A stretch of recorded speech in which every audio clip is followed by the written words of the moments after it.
Hello, everybody. Howdy. Ooh, echo. Sorry about that.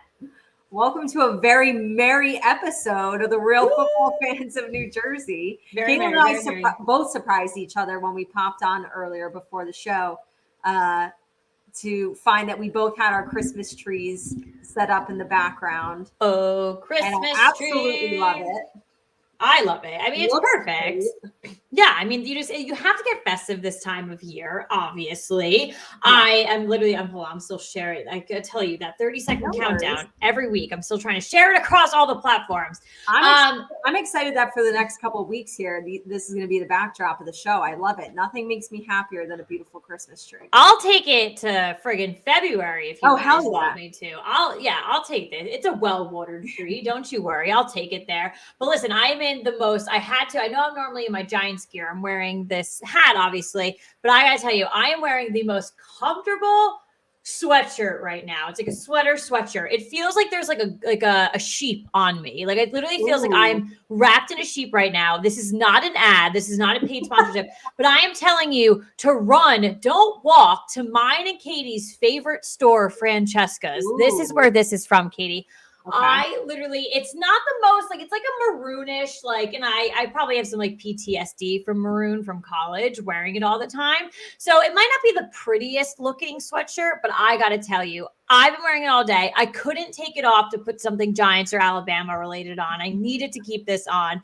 It is so comfortable. So not a paid ad, but go run, do not walk to Francesca's and buy it. It is literally the best thing ever. So I'm feeling festive and cozy in this. And also my wine glass says sleigh all day on it, with a sled. That is cute. Well, now you really got me thinking that it's about that time of the year where we both have to break out our Giants onesie pajamas. Oh, we got to. So we'll have to plan for, probably the episode before Christmas. We'll have to do that up. And we're already getting a ton of engagement on Twitter. We love you guys. Thank you so much. But just a gentle reminder, if you do want to comment, if you do want to do anything, ask us questions, you got to go over to YouTube. I will plug that into the Twitter while Katie is talking. So episode 184, The Real Football Fans of New Jersey. Going to be a good one. Lots of fun stuff to talk about tonight in the world of housewives and in the world of football. This week, we decided on our social media platforms that we wanted to poll you guys and ask you 3 different questions. 2 are football related. 1 is Christmas movie related. And let's go ahead and give you those results now. Question number 1 is, which team currently on a long win streak do you think is better, the Washington football team or the Miami Dolphins? So Miami is on a 5-game win streak right now. Washington is on a 4-game win streak. Who do we like? Who do we think is better? This was very close. This was our closest poll question that we had out of the 3. 55% of you are going with the Miami Dolphins. Kate, I think you and I split on this, so it goes to show that this was a tough call. I went with the Dolphins, and maybe it's a little biased because we just played them, so I got to really see them inside and out. I think when we played Washington, I think we played a bad Washington football team. We are a bad New York Giants team. I think it was a bad matchup. I thought, losing at the last. I think we played a bad Washington team. I'm loving what Heineke's doing for the team. I'm loving how he's making some connections on offense. I'm still a little disappointed with Washington's defense, though, and kind of coming off of being a top-tier, top-rated defense last year. Everyone picking them up in fantasy. You got to have the Washington football team, and really not doing much week after week. They lost Chase Young. That was a huge, loss for their team, but still, and I remember when that loss happened, I said, who is going to step up? I don't think anyone can possibly step up, and who else is on that defense? So I think with them right now, I question the defense. It's always the question mark there, in which last week we saw with Miami, they're coming off a 5-game winning streak to where their offense and their defense is clicking. So I had to go with them just based off of those 2 areas right there. As always, if you are a longtime listener to or watcher of the show, or if you're brand new, then you're learning for the first time. I'm a stats girl. I always go back to the stats. And yes, Absolutely. There were really high expectations for Washington's defense. I went with Washington on this, by the way. And although they have not lived up to those expectations, statistically, if you look right now, Washington has the better ranked offense and they also have the better ranked defense, which is surprising because, of course, on this win streak, like we've really talked about, like Miami's defense has kind of been what's taking them over the top, Right. like helping them win these games. Yes, the offense has been clicking as well, but I really think it's the defense that is winning these ball games for them. Washington still has the higher ranked defense over Miami. They've got the higher ranked offense. I think if I'm just facing them as the New York Giants, I think I'm a little more afraid of the Washington football team. There's something with Heineke where, like, you know how some seasons like Ryan Fitzpatrick is just Ryan Fitzmagic? Like, I feel like there's a little bit of magic with Heineke. That's the vibe I'm getting with Heineke. Right? You know what I mean? So I feel as though they're the scarier team right now. They're the better team. Question number 2, will New England win the AFC East division over Buffalo? They are in the 1 spot right now, not only in their division, but in the entire AFC. They currently hold the number 1 seed for the playoffs. So do they win the AFC East? 73% of you said yes. Caitlin, what did you go with? I said yes as well. We're actually, our game later tonight will actually dive into, this area a little bit more. So I don't want to give too much away of my thought process. I'll just say that I'm high on the Patriots right now. I'm high on Mac Jones, even after what we saw on Monday. I think it's an electric offense. I think they're making plays on defense. So I think right now they're in a good spot and they'll stay there. All right. I went with yes as well. Obviously, there's not that many games left to the season. I really took this down, and we are going to kind of go into it a little bit later. We have an interesting game that we're playing later on that really breaks down how the end of this regular season is going to look. And there's not many games left. And looking at both of the teams' schedules, I could kind of see New England ending up with 12 wins. I could see Buffalo pushing, but I think they end the season with 11 wins. I'm going to give New England the edge as well.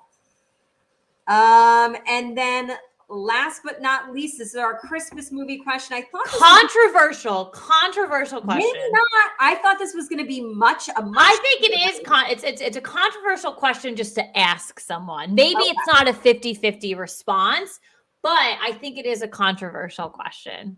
Yeah, because it is always interesting, just depending on the person, to hear what they pick and why. So, which is the better Christmas movie, Home Alone or Home Alone 2? 72% of you went with the OG. You went with the original with Home Alone. Caitlin, what did you go with? So I went with the OG Home Alone 2. Strictly, I got to tell you, I love both of these movies. Both Home Alones were brilliantly made. Amazing Christmas movies. I truly do love them. I'm actually even a fan of Home Alone 3, which not many people love. I think it's great. I think it's good. I like Home Alone 3, but I know many people don't like that one. I love Home Alone 1 and Home Alone 2, Lost in New York, or whatever the title is. I just think they're both such phenomenal Christmas movies. I like to watch them outside of Christmas. So I strictly just went with the OG one just because it is the OG. Props to everyone involved though for making a really good sequel. Sequels these days are trash. When I see that they're coming out with a sequel, I'm like, oh my God, why are you trying to, do this, or even a remake? I don't want to see that nonsense. The original was good. Just leave it as is. This one, oh my God, the second one was great. But I just have to, I don't want to throw any shame to the OG one here. So you're definitely taking the words out of my mouth. I actually went with Home Alone 2, but I was going to say, with sequels, bravo to them, because usually sequels are not successful or they don't even come close to the original. I understand that 72% of our voters here picked the original, but I think everybody would agree that they're two phenomenal movies. I feel like if they were coming out today and there were whispers about doing a Home Alone 2, we would look at ourselves each other and we would say no. Wait, the parents lost him in the first movie. Are we really supposed to believe that they do this again? But they made it work. And I think here's the thing. When I read the question, which is the better Christmas movie, the whole vibe of New York City at Christmas time, the Plaza Hotel, like it just screams Christmas to me. And I think that being such a lover of Christmas being my favorite holiday, I feel that's what for me gave the edge to 2. I think that's fair. I do think that's fair for sure. And I think another edge that 2 has too is that there's so many other characters in it. So like Home Alone is based off like Kevin McAllister being actually in his home by himself. So like he does a lot of acting like just on screen by himself. So like we get a whole slew of other characters in the second one. So I think that's also a good one. But I think it's a great question. Definitely a controversial question. Let us know. Obviously, I can't see you on Twitter unless you directly reply to us, which you can. Let us know which one's your favorite or just favorite Christmas movie in general. So, or holiday movie, whatever. Whatever it is, whatever holiday movie. So, I did watch Adam Sandler's 8 Crazy Nights. That's a really good movie. Like I honestly, it's hilarious. It's hilarious. I watched 4 Christmases last night. That's I just watched a good one as well. All the Christmas movies, holiday movies are on in my household right now. Always, constantly. I don't know something was on right before I turned or went on the show, but I forget which one I had on. But always on, all of them. Alrighty, so those were our poll questions. Thank you, as always, for engaging. We usually do run them on Instagram. So if you're not following us on Instagram, you have to follow me and Katie, actually. So you'll find us. Go to our Real Football Fans of New Jersey Instagram account, and you'll find me and Katie, and you can go ahead and vote. We do them on Twitter sometimes, too. So just keep an eye out. But we always appreciate your engagement there. If you have any questions or comments for us during the show tonight, as always, we'd love to engage with you. Put the YouTube link over on our Twitter account. You can go in there or go on Facebook or reply to us on Twitter and we can see that. So let's go ahead and get into the big stories of the week for football. We're going to open up here with some rumors. So cue Adele. Rumor has it. Rumor has it. Rumors are what? But somehow Adele makes a sneak appearance in this show later on. So stick around for that. Maybe it's why it's top of mind for me, but maybe it's just the rumor has it coming in. We do have rumors out of Pittsburgh, Pennsylvania. So on Saturday, leaked sources told ESPN that Pittsburgh Steelers quarterback Ben Roethlisberger has privately told former teammates and some within the organization that he expects this to be his final season. And those within the organization are operating as if these are his final career games. So pretty big, not shocking, but big news here. So Ben Roethlisberger is 39 years old. He's currently in his final year of his contract. He has 18 seasons with one team, and it's the most in quarterback by a quarterback in NFL history. So obviously Eli was 16, so we didn't get to 18 with him. But he also has told many that he would never want to play anywhere else other than Pittsburgh.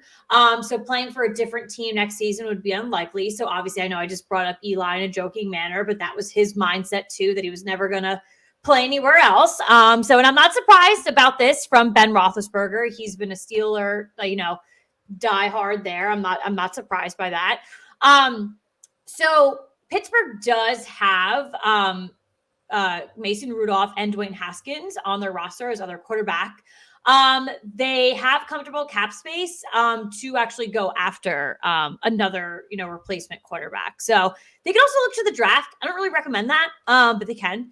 So that's the rumor mill out of Pittsburgh. So what are your thoughts on that? Not surprised. I think a lot of people within their organization actually thought that he might be retiring at the end of last season. Right. That did definitely. So the fact that this is his final year on his contract, I mean, and that he doesn't want to play anywhere else for any other team. Like, to me, it's like pretty obvious. The stars are aligning. Rumor, this isn't like a shocking rumor, and it's not something where I'm like, oh, this is just a rumor. Like, no, I'd actually be more surprised if he didn't retire. So, right.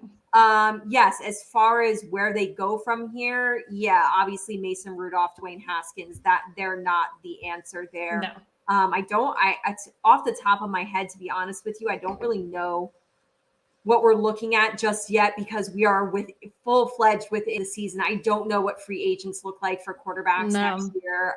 As far as the draft goes, because I am a New York Giants fan, I have already been reading mock drafts for weeks, especially because we're probably going to have 2 top 10 picks. So I've definitely been diving into the mock drafts. And I have seen Pittsburgh, like they probably are going to fall around 15, 16, somewhere around there. And I have seen mock drafts where they do take quarterbacks at that spot. Yeah. I have told Caitlin, I have said that I don't really like the quarterback classes coming out of college this year. Interesting though, and I'm not a huge college football gal, so I don't know his name off the top of my head. If you're watching and you know it, like let me know. The quarterback for Pittsburgh, the college Pittsburgh. There's a kid. He's from New Jersey actually, and he plays for Pittsburgh, and he's been killing it. And I've been seeing his name. This kid playing at Pittsburgh to go to the Pittsburgh Steelers. So that would be very interesting. But yes, I have read mock drafts that have them taking quarterback. It's going to be hard because they have to do it. They have to replace it. Like if they want to do anything next year, it's like free agent or draft. And I don't think I like either option, to be honest with you. It'd be a rough year for any team that needs a quarterback next year and needs a quarterback like immediately. I think the kid you're referring to is Kenny Pickett. Yes, Kenny Pickett. Yes. Mm-hmm. So he plays for Pitt, and he's somewhere from New Jersey that I've never heard of before. So yeah, I think South Jersey. I think he's a South Jersey kid. Yeah, that would be interesting. Yeah, no, he's apparently been crushing it, and yeah. We'll see. I don't envy and again, like we were on a podcast last week, and we were talking about like, should we move on from Daniel Jones? And I basically said like, I'm always going to support him. Like I still like him, but like I don't even think that's an option next year because I don't think moving on. Yeah. Right. We don't have a solid option to like bring anybody else in. Right. So that's that. Yeah. Rumor has it. But yes, we'll get back to Adele later. Don't worry. She's coming back. It might not be me singing, but she's coming back. Don't worry. Yeah. Let's talk about week 13 in the NFL. I cannot believe we've got just a couple weeks left here. This is crunch time. I don't want to think about it. Crucial. We got a tight race, especially now that you have 7 teams making the playoffs on each side. It's like those bubble teams, they all have like a legit chance to make it. So everybody's got to be fighting tooth and nail for these next couple of weeks. Absolutely. But let's start off with somebody who's not doing so hot. The New Orleans Saints, they have lost 5 straight games. And this is the first time it's happened in a season, 5 straight in a season during the Sean Payton era. They lost to Dallas 27-17. That's a tough Dallas team. I definitely think I've heard rumblings about Sean Payton being a little bit frustrated. Listen, you can't make the playoffs every year. Like Sean. You don't have Drew Brees anymore. Like I'm honestly sick of like that scenario, and also things that I'm hearing out of Seattle about people like freaking out, like with Pete Carroll and Russell Wilson, and like, oh, we're not winning. Like, boo freaking who? Yeah. Try being us. Try being a Detroit Lions fan. Like, you know what I mean? Like, oh, you don't make the playoffs every single year. Like, get over it. Like the same thing happened with Green Bay when they fired McCarthy because for once they didn't make the playoffs. Yeah. I'm a little bit sick of it, but whatever. I agree. Miami, obviously the New York Giants played them. They are now on a 5-game win streak and this is, I forgot about this. They started the season 1-7. Yep. So that's huge. They had the 20-9 win over our New York Giants. I do want to say, we don't have to get into the game or anything like that. I do want to say, and I said this to Caitlin while we were watching, I think we could have won that game with Daniel Jones. Absolutely. And if we didn't win it, it would have been a hell of a lot closer. We at least would have found the end zone. Yep. And so that was a little bit frustrating to not have the opportunity to like actually pick up a win where we really needed it. Yeah, I think just like that, obviously the game in itself is frustrating. I think what frustrates me the most out of the game of Miami winning and now on a 5-game win streak and what you just said, starting off the season really poorly every analyst out there has now shifted their mindset on Tua. And now their mindset is, I'm really liking where Tua's taking this team.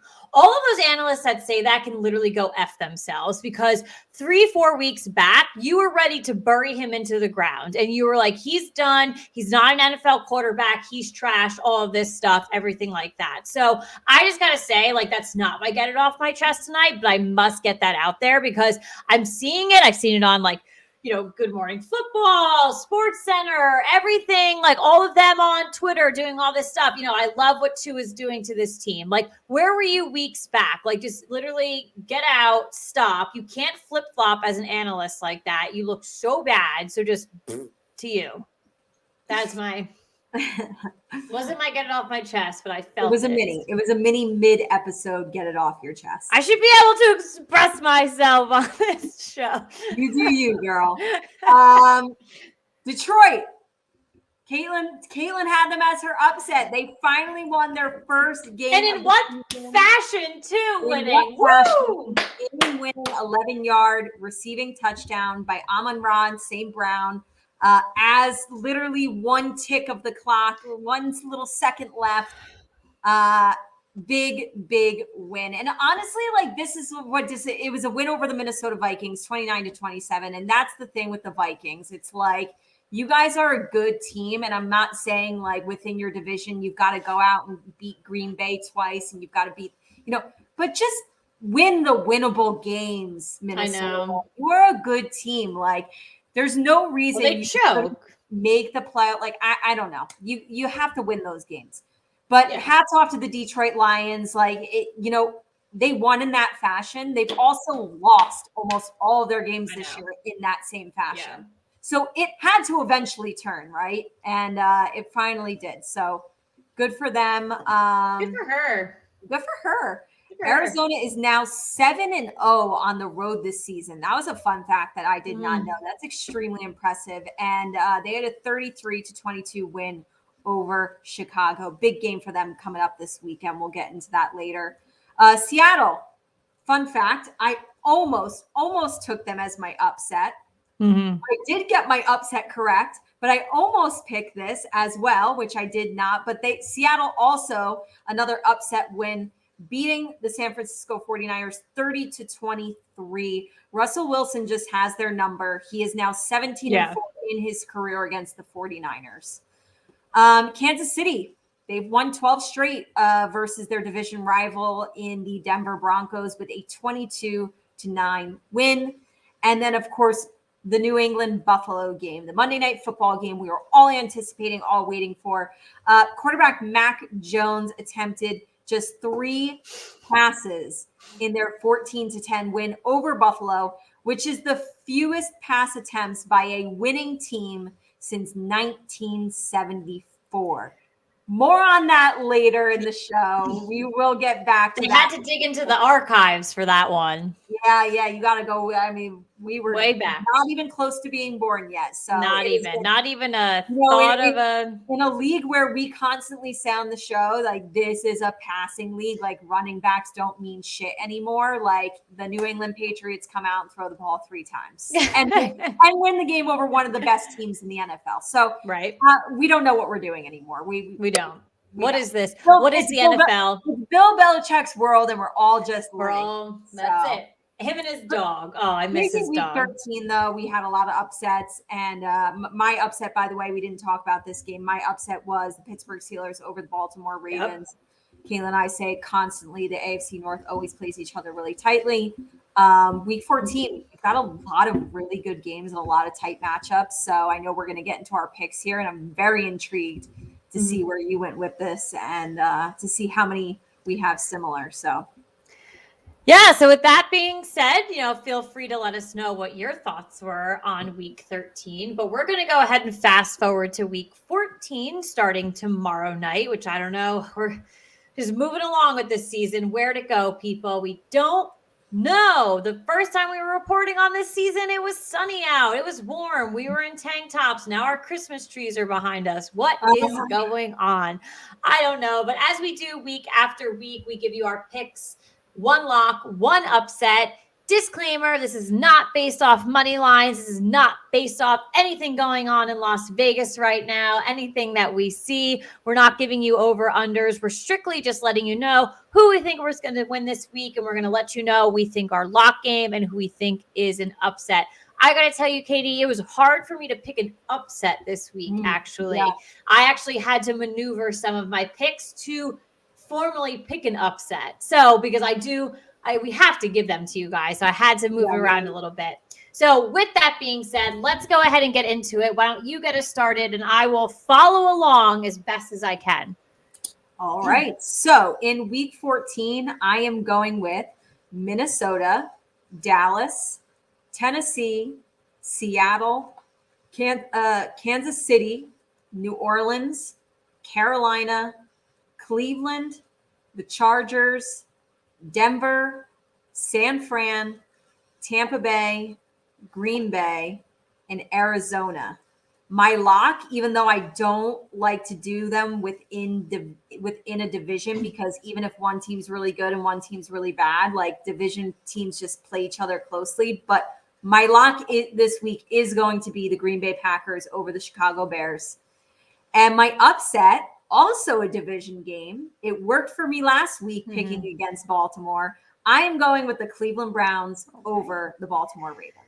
Back-to-back losses for Baltimore could be pretty detrimental for them. Yes, and at this point in the season, yes, very detrimental. But I got to tell you, like, I'm really not a believer in this Baltimore Ravens team. Yep. I know we are sitting atop of their division right now, and they've got a playoff spot, and that's great and dandy. And they could definitely easily still make the playoffs just based on standings. But I'm not a believer in this team. I'm really not. Mm-hmm. All right, I think we had 3 or 4 different, maybe three. Okay, all right. So to kick off Thursday night, I'm going with the Pittsburgh Steelers, Baltimore, Tennessee, Kansas City. I'm picking the New York Jets, Dallas, the Panthers, Seattle, Denver, the Chargers, Cincinnati, Tampa Bay, Green Bay. It's hard to say 2 bays back to back. And then for me, bye. And then to wrap up on Monday Night Football, I'm going with the Arizona Cardinals. I think we had 4 different. So, someone did just pop in there. Daily Bread Media. We shout them out week after week. We have to pick upsets. We have to pick upsets. So, and this is this is their YouTube channel, but I do call them out week after week. If you guys want actual betting advice, go to Daily Bread Media. They'll give you the goods. So my lock is the Green Bay Packers over the Bears, as similar to yours. And my upset is indeed the New York Jets over the New Orleans Saints. So I honestly swear on my life. So when I make picks, I basically go through the schedule. I do my lock and my upset first. And then when I go through my picks, I either if I straight up am like, I'm going with this team 100%, but even if I'm like a little bit hesitant on a game, like I will leave it as is. And then I'll go I'll dive into research a little bit more. Yeah. I swear to God, this New Orleans Saints Jets game, I researched it because I was like, I'm not convinced that this is they're playing the Jets. Right. Jets are going to lose. I honestly could see it happening. Right. And I don't know. We'll come back to you. You don't have to pick the Jets, though. But I did have to. I don't think it's that outlandish. I really don't. I like it. And especially, too, isn't what's his name hurt? Why am I blanking on Trevor Siemian? I mean, yeah, he banged up his finger. I think he's going to play, but not Taysom Hill. Yeah. So yes. So who, if he is actually hurt, because Simeon is hurt. So who is playing for that? Yeah. I don't think your pick is that outlandish. I really don't. And then obviously people, especially fantasy football wise, keep in mind, I think this is the final week for bye weeks, but we do have 4 teams on the bye in week 14 with Indy, Miami, New England, and the Eagles. It's a pretty significant bye week, those 4 teams. So yeah. I mean, Miami is, going into that on a nice win streak, now taking time, right, to relax, get healthy. New England is going off of a huge win. They're on a roll right now. And Indy, I think, is they're that bubble team that Okay, like so is Philly though, and now you've got to really like make this push. Yeah, Philly's a bubble team, and Philly too. Like Philly is on the bubble as well. So yeah, I feel like all 4 of these teams are getting the bye at a really good time. Yeah, no, they really, really are, honestly. So, hopefully they use that to their advantage. Unless you're the Philadelphia Eagles, don't use it to your advantage. Don't use it. Do bad things on your bye week. Yeah. So week 14 is going to be a good one. But let's get into our big stories of the week in the world of Housewives. We're going to come back to football later with our game. But this first one is really interesting. We told you we were going to bring it back to Adele. For some crazy random reason. Never mind, I'll find someone. And it happens. Like I read headlines from time to time. You see certain celebrities go on Watch What Happens Live with Andy Cohen, and you might not realize that they're Housewives fans, but they are, and they watch. Yeah.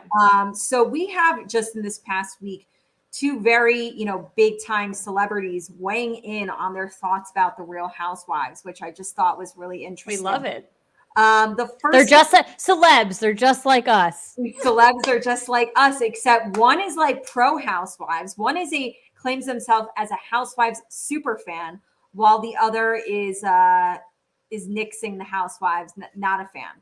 So in a new interview with Vanity Fair just recently, actress and Housewives superfan Jennifer Lawrence, she vented, and good for you, girl, because I love everything she's about to say. Your chest. She vented her frustrations with Real Housewives of Salt Lake City star Jen Shaw and quote unquote her total lack of accountability. I love and how she could write a dissertation on her mesmerizing toxicity.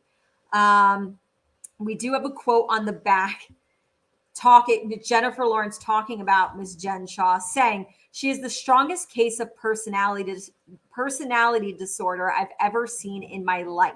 You know those people who don't take any accountability ever to where you almost feel jealous?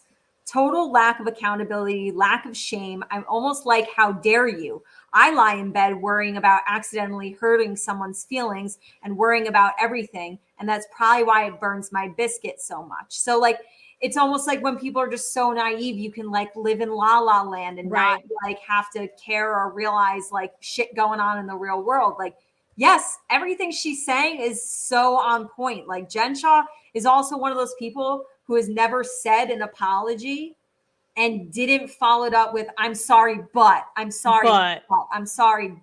did this because of this. Like, no, just say a genuine. I feel like she's one of those people that just like needs to get punched in the face. Oh, I love it.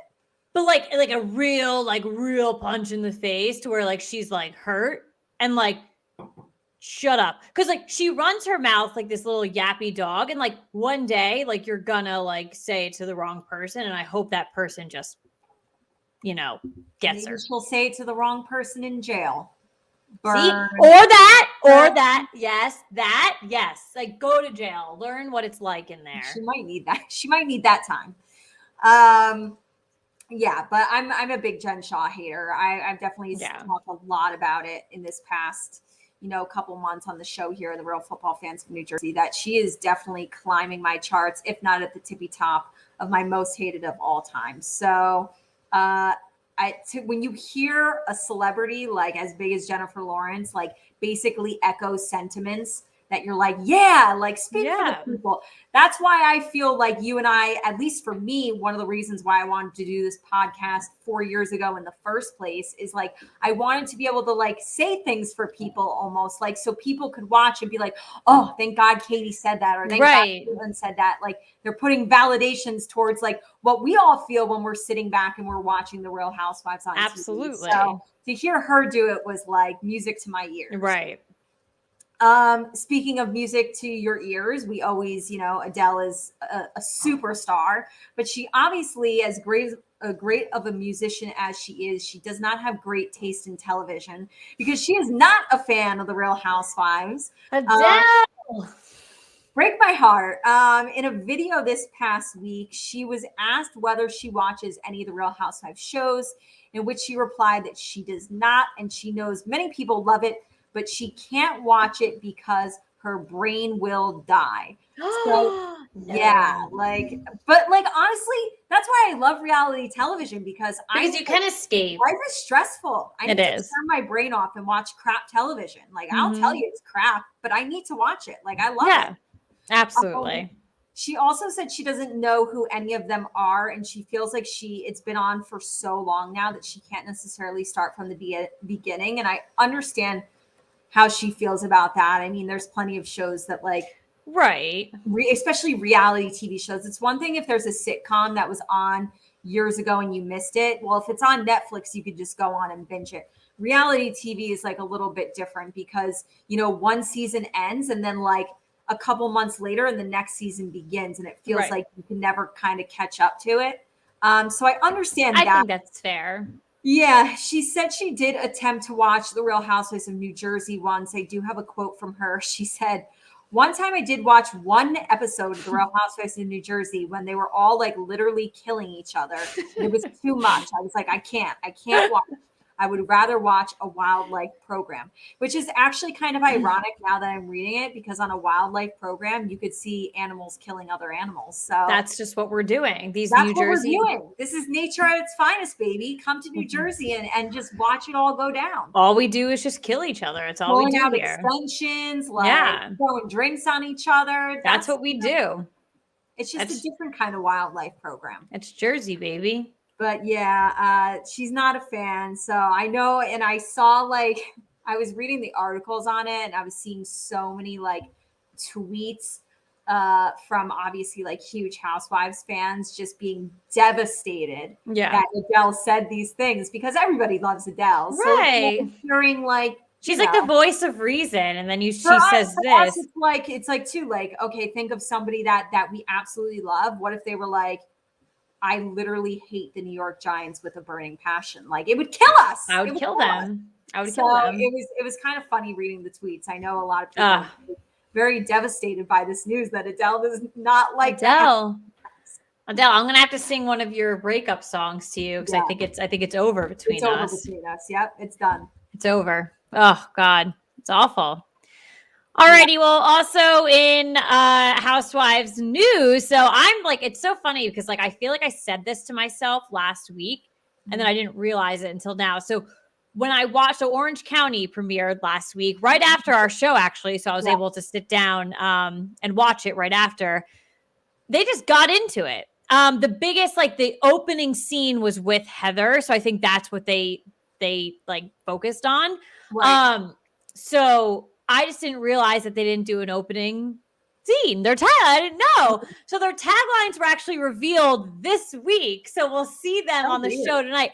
But I think it was the whole Heather thing. So like that was the first like 2 minutes of the show, like her walking in. So they made a big like deal about it. Yeah, so and if you think about Salt Lake City, the first 2 minutes of that first episode was the whole. Right. So I think that's what like Bravo's trying to do now. And I think I like it. I like the creative decision that they're making here. So I just wasn't thinking. So their taglines, yes, were just revealed. So we're just getting them for the first time. So as we do every new tagline for Housewives, we got them in. So I will read them to you and we'll go through and we'll judge them.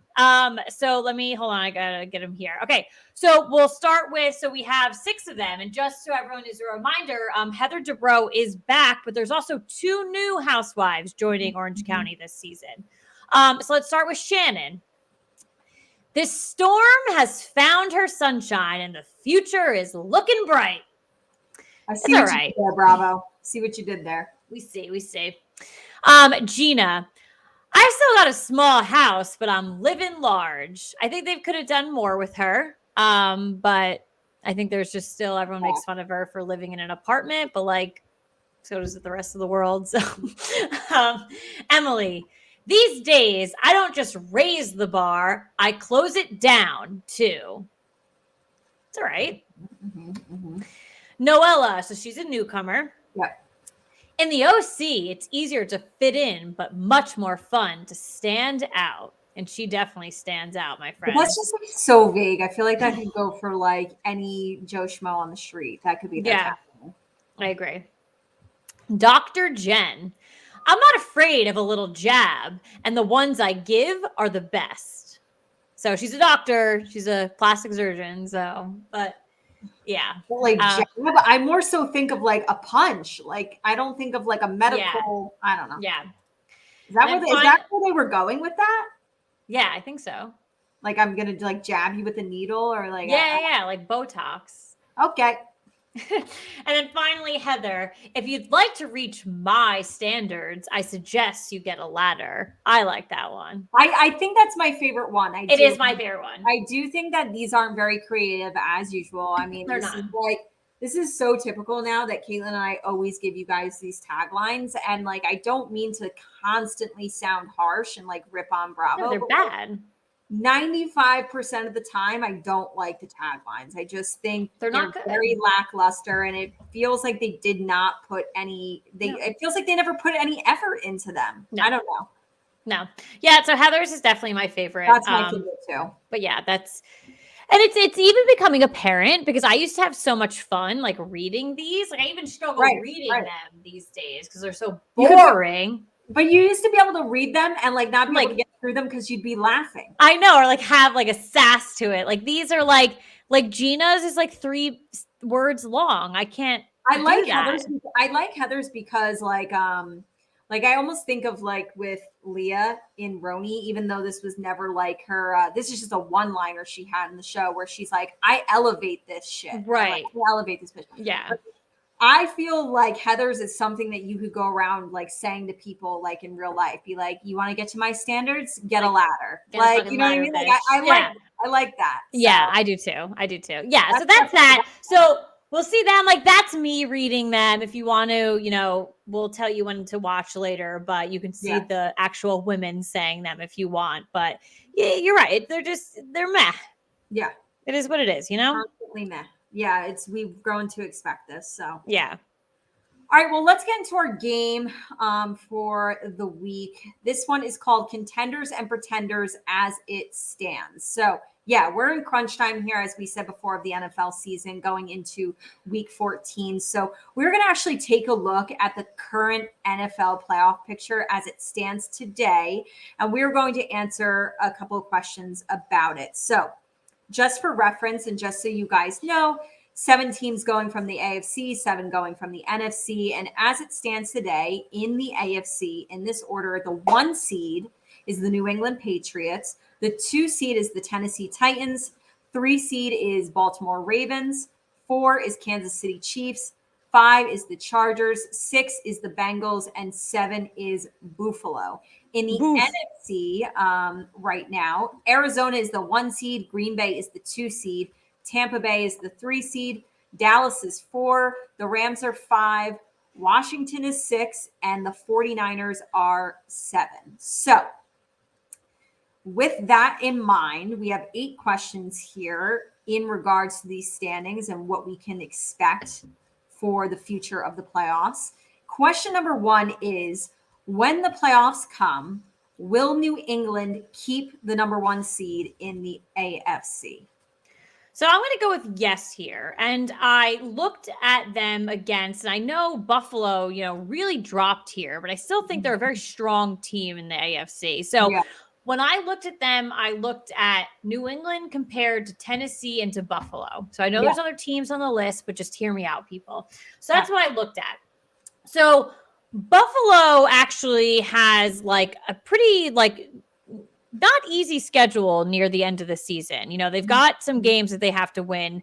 And clearly with them now in the 7th, they got to win. They got to win here, win out. So I looked at that.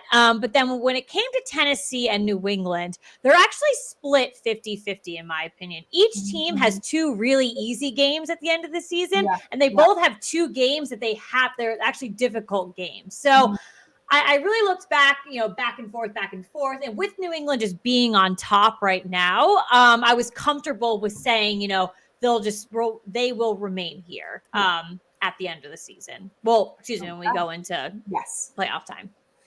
Yeah. I said yes as well.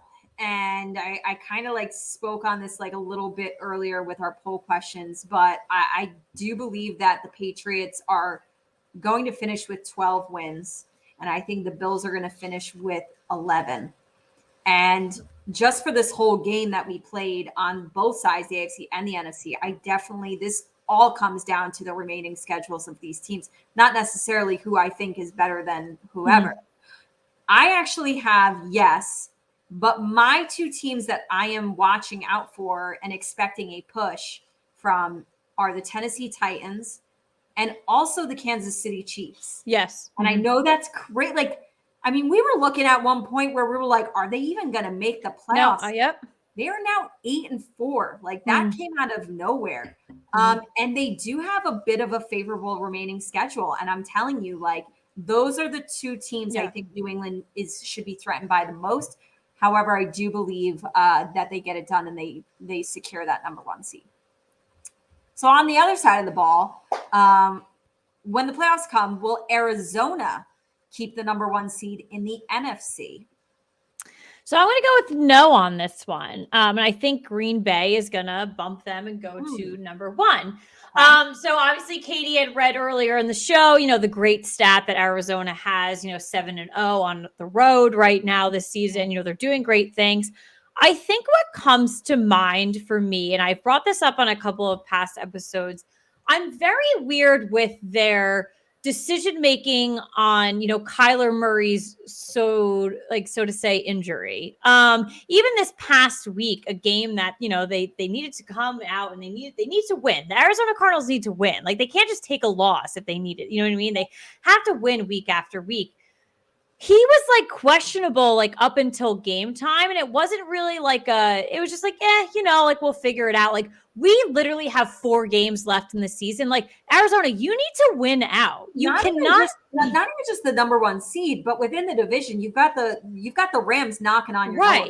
So that severely concerns me. And while of course he did come out and DeAndre Hopkins was back and they made that first touchdown connection right away in the game, that kind of decision making, I really struggle with that. And I don't think that type of stuff will happen in Green Bay. And I think Green Bay has a little bit of an easier schedule ending the season. So I do think Green Bay is going to surpass Arizona at the end. So this is fun because I agreed. I said no, but I have a different team taking that number 1 seed. And I'm actually going, and this is how close it's going to be. Arizona is going to finish with a 14-3 record, and so is this other team. But this other team is going to win out on tiebreakers. Of course, then they look into your record within your division and then also your record within the conference. And based on remaining schedules, I think they will have an identical record, but get jumped by the Tampa Bay Buccaneers. They are going to be my number 1 seed. But wow, I like 100% Green Bay, Tampa Bay, Arizona. That is for sure a 3-horse race right there. And again, like I said, Arizona, you can't be comfortable at all because you also have the Rams could potentially just take the division as well. They could. So, absolutely. The NFC is very interesting, but it is. Number 3, if you had to say which AFC team currently in the playoff picture is most likely to actually miss the playoffs? It hurts me to say this because I'm so high on them and I really want them to succeed. Are you going to say Buffalo? No. Oh. I'm going to say the Cincinnati Bengals. I think it just out of all of these teams, it does make the most sense. I know we spoke earlier about Baltimore and these games are crucial for them. So it could potentially be them. But I think if you're just realistically looking at it and you're kind of looking at veteran teams going into the playoffs and or veteran teams closing out a season, I have to kind of push Cincinnati to the side because they're still, very much figuring things out in a young team. And it hurts me to say that because I'm very pleased with how they've been playing. They're, everyone knows my second team. So I hope they make the playoffs so I can root for someone. Well, they've got their franchise quarterback secure. Joe Burrow is the guy. And honestly, I think the AFC playoff picture looks a lot stronger than the NFC does. And that just shows in the records as well because right now in the NFC, in the playoff picture, you've got 2 teams with only 6 wins, whereas that's not the case in the AFC. You've got more wins on that side. I'm also taking out Cincinnati. This is going off remaining schedules. This is going off of, you look at who's not winning their division. Right now, you've got the Chargers, the Bengals, and Buffalo. Buffalo, I feel really good about. And I think the Chargers and Cincinnati are the sketchy ones. And I think I just looked at remaining schedules and I'm bouncing out Cincinnati. Yep. All right. If you had to say which NFC team currently in the playoff picture is most likely to miss the playoffs? I feel like I look at this list and like it's one of those things where it's one of these things is not like the other. So I have to pull out Washington here. It's not my NFC East bias. We've been, talking about this week after week. We're really liking what San Francisco's doing. So them even being in the last position, I can see them moving up a little bit potentially if, how they close out the season. And Washington, while they are on like a high of what they're doing, there's plenty of other teams that could potentially come up and knock them out in the next coming week. So for me, it was easy for me to pull them from this. I think just numbers wise and the fact that we only have a couple of games left, numbers wise, it's either Washington or San Fran because they have 6 wins and then next above them are already 2 games ahead of them at 8 wins. So just numbers wise and the fact that there's only a couple of games left, it's either one of these guys that would get bounced. I'm going with Washington. Washington's final, and this is a fun fact that I wrote down because this is just bonkers. There are 5 games left for the Washington football team. They're all against the NFC East. They're all division games. And that's never easy, no matter what division you're in. Never easy. To close out the season too? Yeah, and I think I just like San Fran too as a team better than Washington. Yeah. It's going to be one or the other, but I would say Washington as well. All right, number 5. Which AFC team do you fear the most? Putting records aside and maybe some like mid-season like humps or barriers, I still am very scared of the Kansas City Chiefs. They just are. They got over that hiccup. A lot of teams actually probably couldn't have gotten over that hiccup. They even came out in games like against the New York Giants, like as we know, because we clearly watched that game in detail while they were going through that hiccup. And regardless of how bad the Giants are, like they outperformed on so many levels. So that could have been a game that helped, bring them back. But, they really turned it around. And they're still a team that I don't want to play anytime. I didn't want to play them this year. I would never want to see them in the Super Bowl. If I was in the AFC, I don't want to see them in the playoffs. So they truly still do terrify me. I echo absolutely everything you say. I picked Kansas City as well. They've won their last 5 straight. They're playing actual legitimate Kansas City Chiefs football right now. I would never, like you said, never want to go up against Patrick Mahomes, don't want to go against Andy Reid, and then don't want to go against just the general cast of characters here. Like they are a very scary team, even in a down year for them. So that they definitely take the cake there. But number 6, which NFC team do you fear the most? I mean, for many of the same reasons, I'm still very much scared of the Tampa Bay Buccaneers. I think they have it all across the field. And again, another team that faced some barriers, some hiccups, but still coming out week after week. And again, a team that I don't want to play. Again, the Giants, of course, had to play them this season. But I just don't want to play them. Don't want to see them in a playoff game. They're proving that, I don't think either team had a Super Bowl slump this season. Maybe they had a Super Bowl 0.5 second slump, but they didn't actually have an actual slump. So again, two terrifying teams. But yeah, with the NFC, I have to go with Tampa.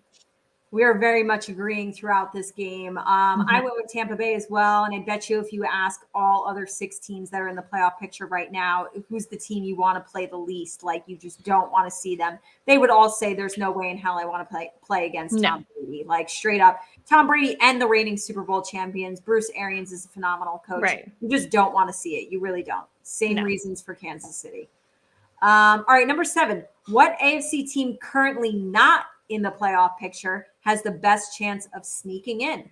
I'm going to go with the Colts on this one. Well, I'm still not 100% sold with Carson Wentz under center for them. I think that they are coming out. They are building out a strong team. And if you look at, the rest of the, the teams listed out, I think that they have a good shot. Yeah. I went with Indy as well. They're 7-6 right now. They're one. Not only are they on the bubble, But what you need to put into perspective as well is they're only one game behind Tennessee in their division. Right. They still win their division. So I also said, the Pittsburgh Steelers are like the first team on the bubble right now in that order. But their remaining schedule is very difficult. Minnesota, Tennessee, Kansas City, Cleveland, and Baltimore. Yeah, it's a tough. It's not going to happen. They're going to try and push for Big Ben potentially in his last season, but Indy definitely has an easier schedule. And yeah, I'm not sold on Carson Wentz is not. No, I'm not sold on that either. He's not the guy. But it's a nice team. It's like the whole rest of the team is a solid team, and it wouldn't necessarily surprise me to see them sneak in. Number 8. Final question. What NFC team currently not in the playoff picture has the best chance of sneaking in? I'm going to go with the Vikings on this one. So I know, they did choke last week against Detroit, and it's, what Katie had mentioned specifically, like you can't come out and be a strong team and then lose games like that. I think, looking at their remaining schedule, though, I think they do have, kind of the upper hand to come out and just, win games, whether they are super close games. I think they can come out on top. I think the Eagles are ahead of them by 1 right here. And if I had to, because then the Eagles are playing a lot of division games at the end of the season as well. So I'm going to have to give the upper hand to the Vikings on this one. I went with Minnesota as well. And Did we agree 100% on the whole game? No. Yeah, maybe. I think we did. I think we did. Wow. People, put it in the Hall of Fame. Put it in the records. Wow. 100%. 8 for 8. I think it almost didn't feel like it felt that way, but also like we were giving like different reasonings and stuff on certain things. So that's maybe why I thought in the beginning we were different, but no, like technically wow. Same things. Wow, Bethany. Wow. Oh my God. Women supporting women. It's a Christmas miracle. Oh my God. It's a beautiful thing. So I said Minnesota. I also noted that I did make a note about Philly. I do think that Minnesota and Philly both finished with matching 8 and 9 records. And I'm not saying 8 and 9 would do it for either team to make it into the playoffs, but I think they're going to finish both 8 and 9. And I think Minnesota, based on tiebreakers, would pass Philly for either that potentially getting into the playoffs, or they would be like that first team on the bubble still.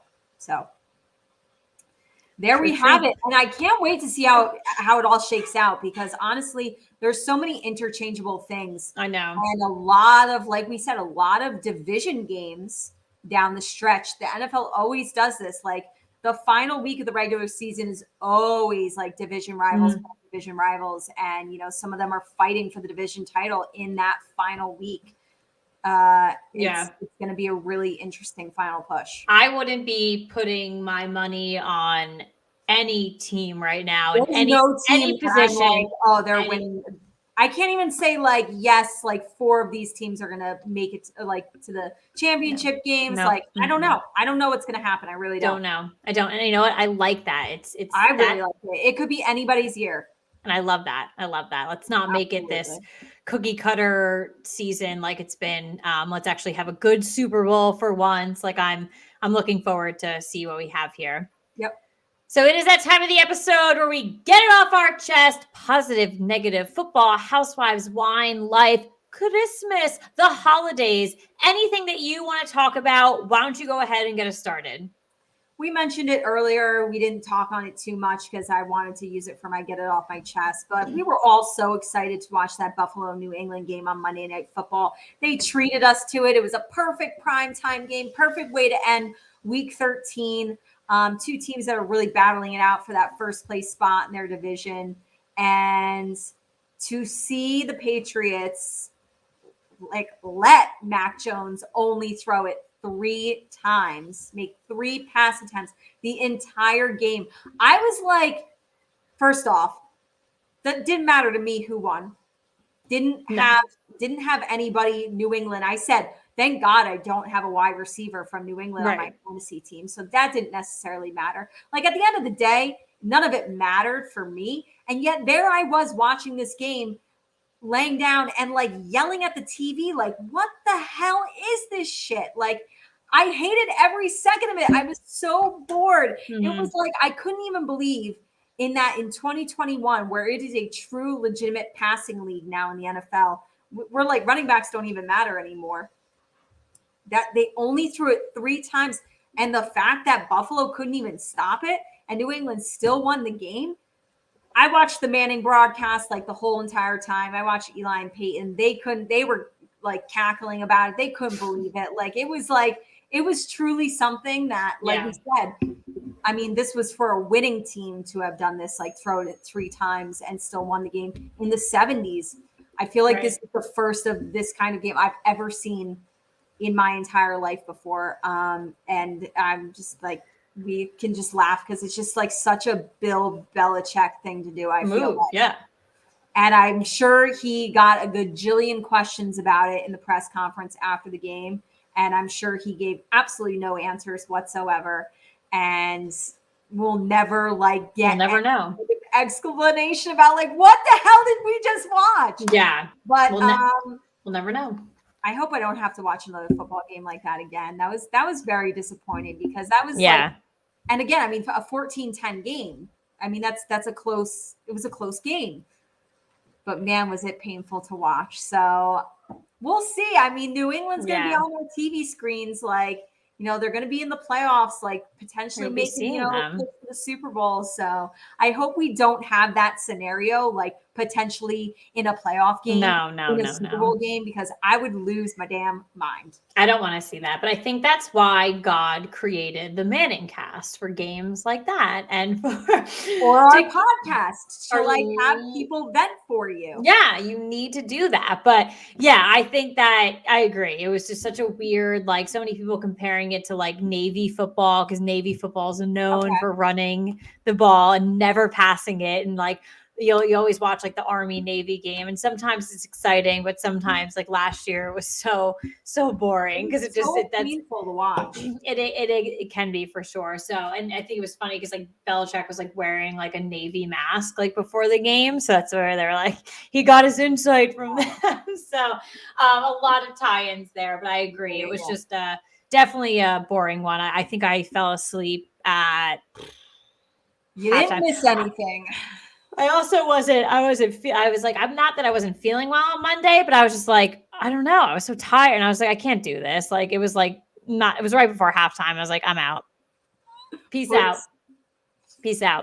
But mine is Housewives related. So I took to quote the Sopranos, just when I thought I was out, they keep pulling me back in, baby. So this is exactly what the Real Housewives of Orange County did to me. They pulled me back in with a phenomenal premiere of this season. I got to tell you, Katie, it was really, really good. I'm not going back on, my decision to not watch in the past 2 or 3 seasons now. It's been a while. I've been on a long hiatus with them. I don't regret that. They were pissing me off. I did not like it, but I got to tell you, great first episode. I love that Heather's back. I love Heather Dubrow. I really do. The most interesting part of the episode was her revealing her McMansion that she has. McMansion's not even the right word to use. She has like a fortress. Like this thing is like 14 rooms, like I don't even know. And they do. I like to think of that as like a compound. It is. It's like a resort. Like it is a resort. Like it is a resort. It's an all-inclusive resort. It is. And they took us through it was about a 15-minute segment of just Heather's house. Like, and I got to tell you, and the last time I saw Heather when they were building the house. So to see this transformation, holy guacamole, this thing never ended. And I got to tell you, I would pay to go see it. I would pay to spend the night there. I want that house in my life. I don't know what they do. The thing that like I watched like them like do like show certain parts of the house, and I was just like, how do you keep that clean? Like, how do you like, there were so many nice like chandeliers from the ceiling, and I was like, how do you dust those chandeliers? Like, I need to know they're not doing it. So, but I need to know who you've hired to clean your house, because that's what really it was a beautiful house. I loved it, but it really that's what stood out to me the most. I was like, who is cleaning the little crevices of this house? Because there's so many crevices. There's so many things to clean. So, so absolutely great. But aside from Heather McMansion's compound all-inclusive resort, she just the whole everyone's storylines are good. Gina's back, Emily's back, Shannon's back. You got 2 new girls. We didn't get much of Dr. Jen on the first episode, but I am looking forward to getting to know her. She's got a great job. She's got a family. We all love working women and supporting other women. So I'd love to see that. Noelle seems very interesting. I'll get back to you guys on that. Shannon's up to her usual bullshit where she's stirring the pot already. Episode 1. This episode coming up 2, they stop stop filming. It gets intense already right away. So I'm ready to see. And then Gina and Emily, I've always liked them. I never not liked them. So I think them being back is good. So I'm a happy camper right now. Obviously, I will keep you guys informed. I swear to God, if 5 episodes in, they piss me off again, I'm going to write a very strongly worded letter to Andy Cohen. But listen, I think, if you recycle the waste from a show and bring in people, like you brought Heather back, you bring in new people, maybe they need to take a chapter out of that for New York. So I think sometimes that could be the formula. Is if you really need to, as they like to say, give a cast shakeup. I think it's always helpful to, if you have the opportunity, bring back a familiar face for the viewers, a face that people liked. Yeah. And couple that with 1 or 2 new ladies. I think that, that could be a recipe for success, especially you went on a personal hiatus from watching it. Bravo is going on hiatuses themselves with certain franchises. I think that could be a good way to get things back on track for Corey. Absolutely. So we'll see. Again, we're still very early on. We're just 1 episode in. We've got another episode tonight. So and I will be watching it. So we'll see. But so far, so good. They definitely pulled me back in, and I'm dedicated to watching it this season. She's back for now. I'm back, baby. All right. Well, plenty of good things like Orange County to watch this week. Real Housewives of Orange County is on tonight at 9:00. We are getting you there. If you are live with us right now, we are getting you there on time. The Real Housewives of Atlanta, they are on Sunday at 8:00. Real Housewives of Salt Lake City right after on Sunday at 9:00. NFL Week 14. I think these primetime games are they're not too bad. Thursday night football, we've got the Steelers at the Vikings. I think that could be a close game. Sunday night football, we have our lock pick, Chicago at Green Bay. Caitlin and I both taking Green Bay as our lock.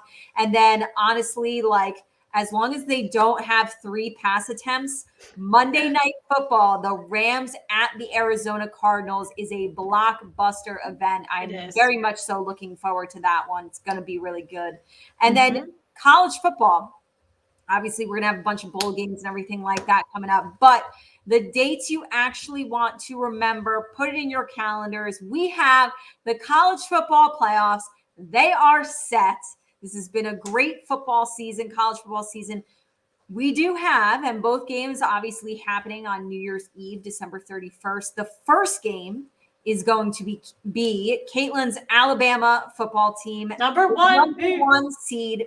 Big win over Georgia in the SEC championship to secure that number 1 seed. They will be playing the number 4 seed, and dark horse, wouldn't have expected before the season started, 4 seed Cincinnati. They will be playing, like I said, who are they? November 31st in the Cotton Bowl at 3:30. And then the night game, we have number 2 Michigan versus number 3 Georgia. That's going to be a good one.